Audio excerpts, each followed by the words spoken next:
Hi everybody, this is teacher Alma Cañas. It's a pleasure to say hello and to continue with our classes online.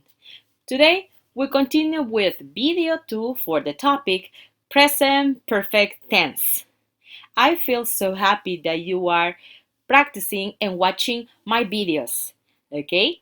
And I want you to feel comfortable before starting with this class. So it will be a good idea to have your notebook and your pencil case so that you can take notes about the topic. Let's begin. The topic for today is present perfect tense, but we are going to concentrate on this video about the structure. So, how to make sentences using the present perfect. Let's remember that we use the present perfect to talk about experiences. Here we have an example. In the first picture, we can say that he has flown a plane. But, picture number 2, he has never tried bungee jumping. We have a question. Have you ever traveled by plane? In these simple examples, we can have the affirmative form, has flown, the negative form, has never tried, using the adverb never, and we also have the question form, have you ever traveled by plane? So, we have an important question to ask ourselves. What is the structure that we use? The present perfect is a tense that needs an auxiliary verb and a main verb. So, it is important to keep in mind that we need 2 verbs. The first, it is an option to use have or has depending on the subject that we are using, and we need to include the past participle. So let's check this box. I, you, we, and they. These subjects use have or haven't in affirmative or negative form, plus the past participle, that is the verb eaten. Original verb is eat, the past participle is eaten, and we say I have eaten an apple, you have eaten an apple, we haven't eaten an apple, they haven't eaten an apple. In affirmative or negative form, the only difference is that we use have or haven't, but the structure is the same. In the second box, we had the subjects he, she, it, and we had the example of a name, John. This group of subjects use the auxiliary has or hasn't, affirmative and negative form. And we need to include the past participle, eaten, with the complement. So he has eaten an apple, she has eaten an apple, it hasn't eaten an apple. The same structure in affirmative and negative forms, but we respect the subject. So let's recall again this information. I, you, we, and they use have, haven't, and a past participle. He, she, it use has and hasn't, and a past participle. Now, it is important to recognize that we can't use the present perfect if we do not know the verb forms of a verb. So, it is important to practice and learn the 3 verb forms of a verb, which are the base form, the past simple, and the past participle. Let's keep in mind that there are regular and irregular verbs. We have 2 groups to be classified. So all these verbs have the base form, the past simple, and the past participle. We will start with the regular verbs. Base form, past simple form, and past participle. You will see a very easy way to use the past simple and past participle. Okay?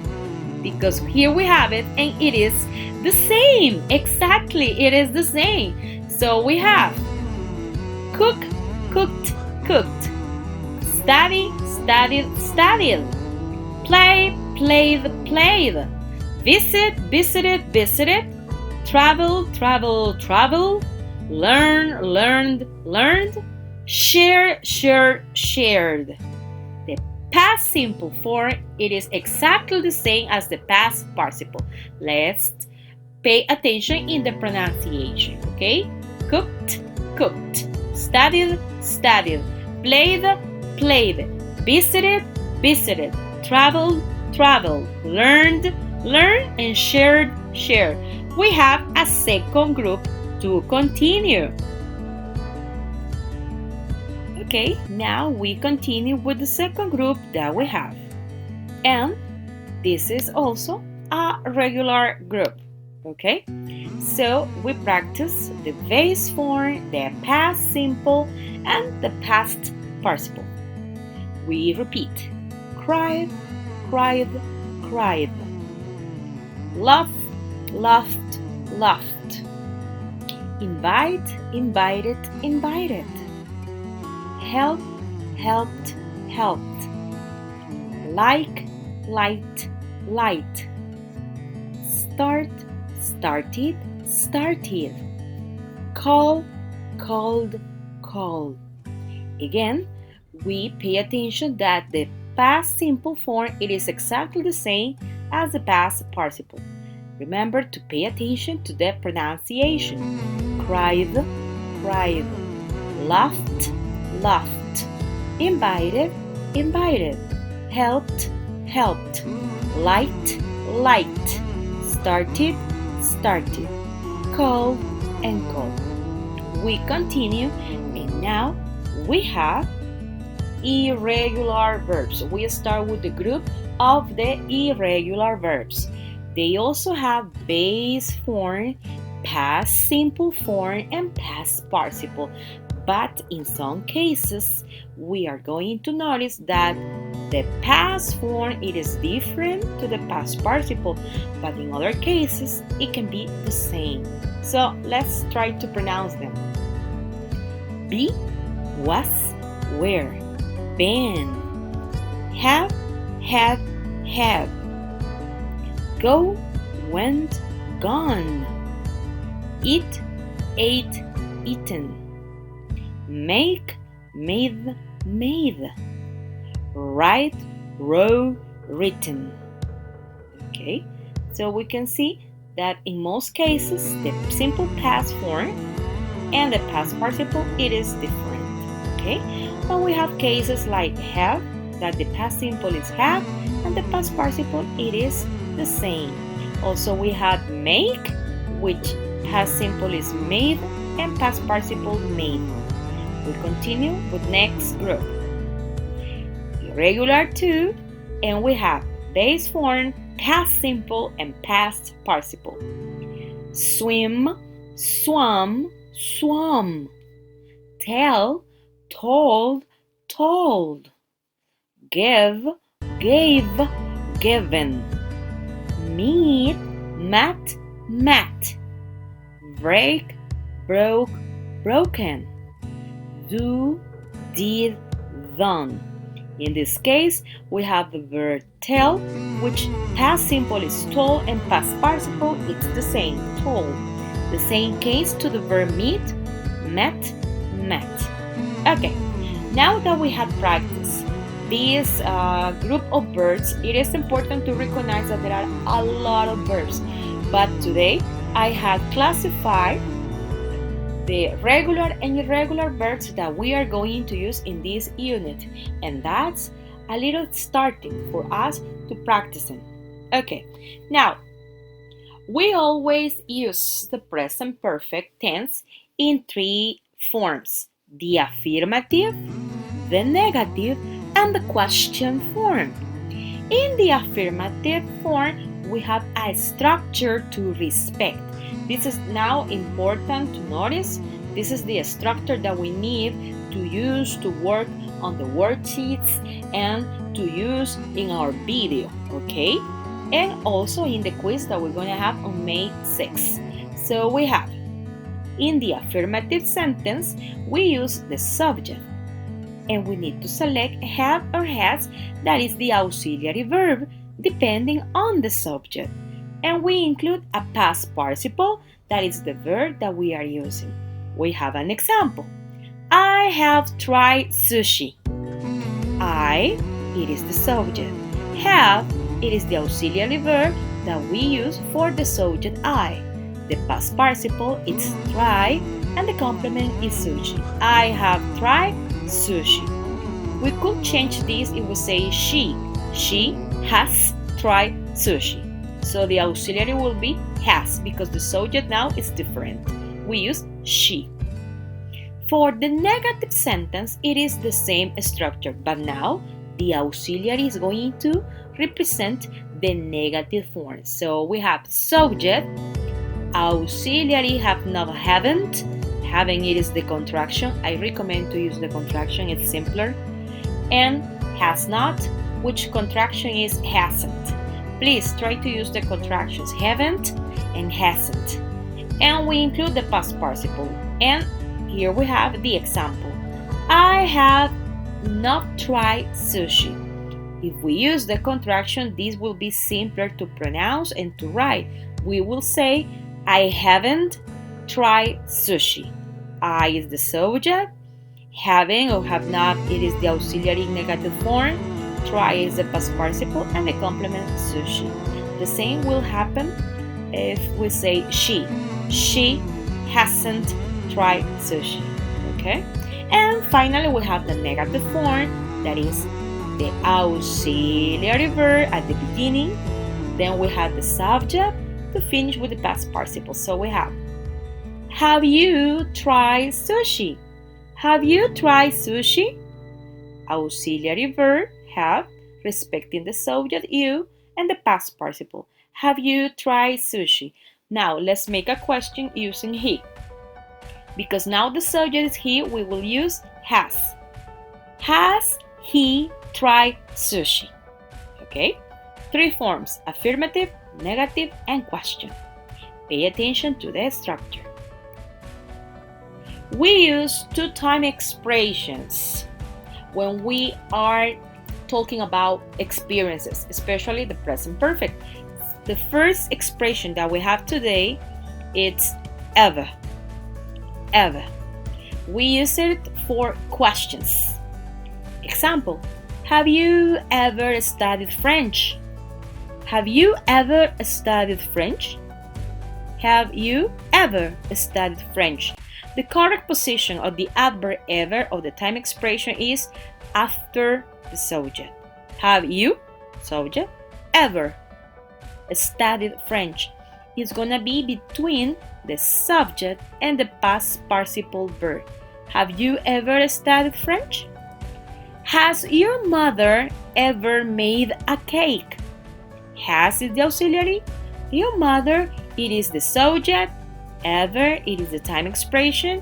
And made is the past participle between the subject and the past participle.